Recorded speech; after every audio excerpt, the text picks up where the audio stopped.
from Bulgaria, but I grew up in Boston. I just finished a master's in international educational development and policy and planning. So I got really interested.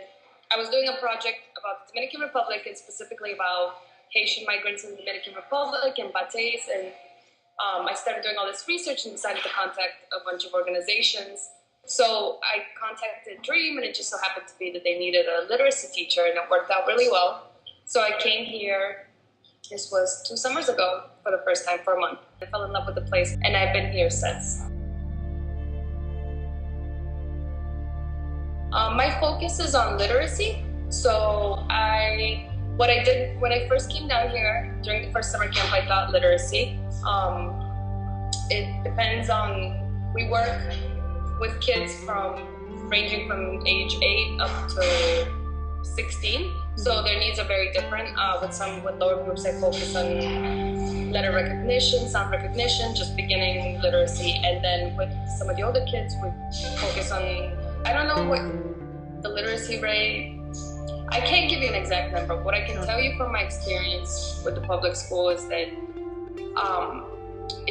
there aren't set standards like you might find in the US. So you have many kids mixed in.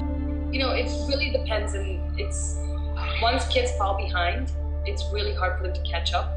And the reality of the public school here is very different. When you're in a classroom, 40 kids, you're one teacher, and the noise and everything, it's very hard to assess all the different needs and catch the kids who are falling behind.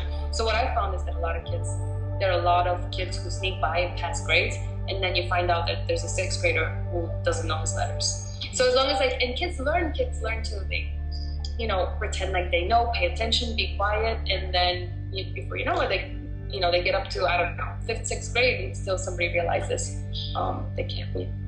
I see kids, especially the older kids who are struggling readers, who I know are the ones that are hiding in the public school, that are really ashamed of what's happening, and that kind of completely change their attitude about learning. And then when you work with them, and they actually begin to value, how important it is to learn, and they want to, and they admit to you that they can't, but they want to. And then those are the kids that will stay after school every day and sit down with you and read, and you see that all of a sudden they have this new passion, they want to again. It's like they're given a second chance and they take control over it all over again. They're reminded to be kids again. It's very inspiring, and it's very, very meaningful.